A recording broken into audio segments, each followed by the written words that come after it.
Celebrated salad queen and cookbook author Chantal Lascaris has launched her latest cookbook called The Ultimate Salad Book. Just in time for summer, Chantal uses her home kitchen and family as the testing ground to transition the salad from a simple side dish to a more-ish main. This book serves us with more than 100 simple, nutritious and delicious recipes and also includes a yummy selection of make-it-yourself salad dressing methods. To tell us more about this, Chantal Lascaris joins us now via Zoom. Chantal, a very good morning to you. Thank you so much for joining us. Welcome to Morning Live. Thank you for having me. It's a pleasure. It's an absolute pleasure having you join us this morning, Chantal. First of all, tell us about the Ultimate Salad Book and why you decided to put focus on only salads for this book.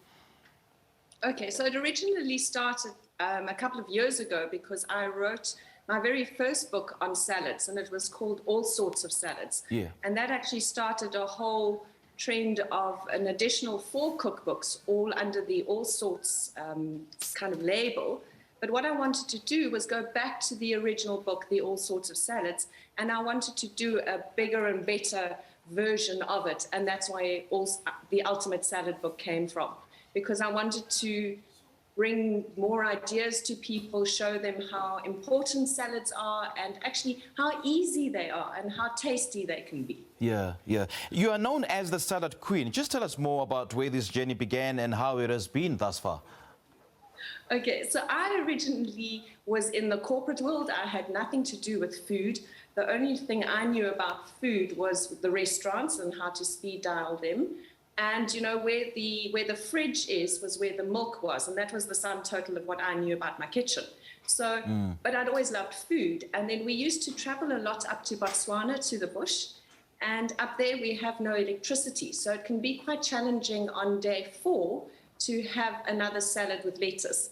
And that's, I think, where I started learning about salads and trying to find cleverer ways of presenting food other than just the meat and the vegetable and the potatoes, really. And that's where the love of salads first started.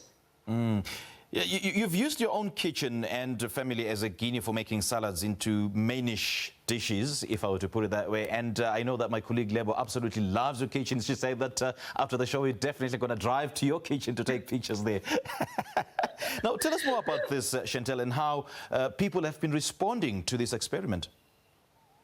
Okay, so firstly, I have to thank my husband, because he's the one who's been the chief taster. He joked at the end of the book that he's got cauliflower ears and a carrot nose, because he's the one that tasted all the recipes that made it into the book, but he also tasted all the ones that didn't. So he got to taste the flops that not many other people get to taste. Sure. So, Chantal, Chantal, how do you make a salad a main dish? Because I'm finding great difficulty grappling with how a salad could be a mainish dish, as it were. Well, that's exactly the point. Everybody thinks that the salad has to be a side dish, but I've got almost 4 sections in the book where it's actually the main course.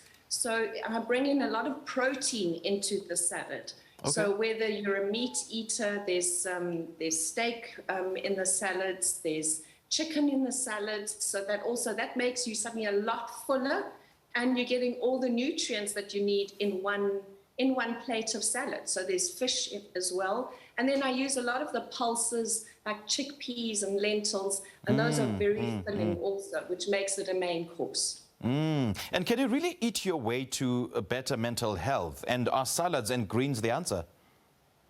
I believe you can. I think it's very important to eat healthily, because our gut is seen as our second brain. And a lot of our emotions are actually carried in our gut.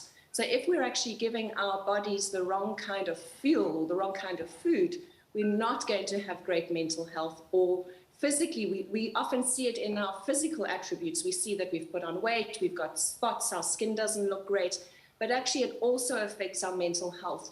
And that often we don't realize can be caused by food also. Tell us about fresh fruit and how it could be used and added as a different and delicious topping for salads. So I've used a couple of things. I've used mangoes in one of my recipes. If you don't have mango, because it's quite a short season for mango, so I like to then substitute it with pawpaw, which is always available and really tasty and delicious. I've got slightly Moroccan type dishes, and there I've used some dried apricot, which is also tasty. And then there's also right at the end of the book, there's a little bit on desserts and sort of having a little bit more fun with the fruit. So there's a kiwi fruit ice cream, which is delicious, and the kids will love it also. And it's bright green, which will be sort of something different for them to see. And things like berry mousses. So there's a lovely blueberry salad also, which is lovely and fresh for summer, which is perfect for our weather going forward. And speaking of the young ones, I mean, how do you make a salad more appealing to them so that, they could enjoy it without even expecting starches to go with it? What I always say is eat the rainbow. So try and make your meals as colorful as possible. Firstly, it's very appealing to the eye, so the kids are going to love all the different colors that are on the plate. Okay. And also the different colors of the foods actually are there because they've got different types of nutrients.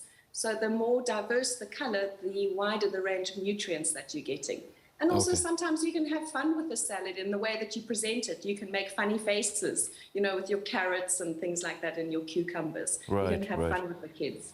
And there's also a section dedicated to homemade salad dressing methods. Tell us more about that. I think that's so important. I think a salad isn't dressed unless there's a salad dressing. You don't go out without your shoes. So I don't think you can present a salad without a dressing. And I've given some lovely, just different ideas. There's some peanut butter in there. There's red pesto, red pepper pesto, which is also a great addition to a dressing. So just giving you some different ideas. And the whole point is to actually take the book and sort of get some inspiration from it. Sometimes, it's not like baking where you have to be specific with every quantity. Here you can say, I don't have that, but let me try and substitute it with something else. So you can have a bit of fun in the kitchen. Peanut butter on a salad. I'm quite interested in how that will work.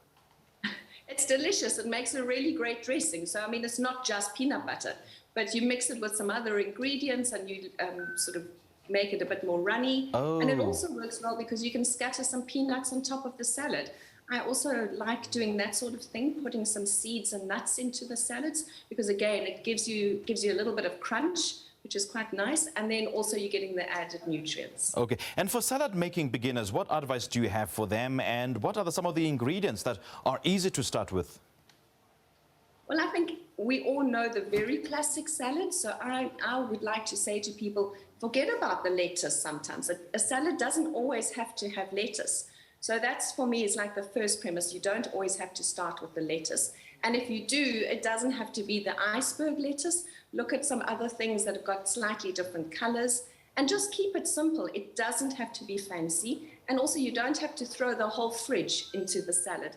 I've even got some sections where I only have salads with 3 ingredients. And that makes it really easy for the beginner cook. It's quite interesting, Chantal, that you say that, because I can't imagine any salad without lettuce. So what are some of the possible options of ingredients that would go in a salad? Okay, so I was speaking about the mango that I was using earlier. So my new favorite salad at the moment I call the Kyoto salad, because it has edamame beans in it. Which is soya. It's got chickpeas in it. It's got mango, cucumber, and some red onion, and a really sort of vinaigrette sauce that goes with it. And it is delicious, and there's not a leaf to be found, unless you want to sort of garnish it maybe with a bit of micro herbs on the top. Okay. But the base of it is not lettuce. And it's healthy, super healthy, because it's got the soya from the edamame and the protein in the chickpeas. Got you, Chantal. Now, you say that by changing the experience of food preparation, eating becomes well-being. Say that in English. What I want to try and bring across is that cooking doesn't always have to be a chore. It doesn't have to be a slog. And I think when we cook with love, actually then suddenly the meal changes. I know when I've been like really angry with somebody and I've had to cook for them, it's always been a disaster. So I always say, sort of prepare your food with love and enjoy what you're doing. And I know it's hard when people say, oh, but I hate cooking. But there's always some easy ingredients that you can put in and be proud of what you've created. You don't have to be the world famous chef. I mean, Indeed. I'm a self-taught cook. I'm petrified to cut like the, you know, sort of chop the way the chefs do. I think I chop all my fingers off. So you don't have to set the bar so high for yourself. I think that's also part of the problem. So Okay. be happy with what you have created because you did it and there's nothing wrong with it. And I know that with this cookbook, Chantal, you know, we're going to have more fun in the kitchen. And how do we get a copy of this book? So it's available now in all the bookstores. It's available, it's going to be available in Woolies. I'm not sure quite when. And it's available on all the online stores, Take a Lot, Loot. I think some of them at the moment have got some specials. So if you're looking for Christmas presents now, it's the perfect time to buy through them. All right, Chantal, lovely chatting to you. Thank you so much for joining us. Thank you for having me. Great stuff. Do have a great day. Now, that is celebrated salad queen and cookbook author Chantal Lascaris, and we've been talking to her, you know, about a newly released cookbook titled The Ultimate Salad Book.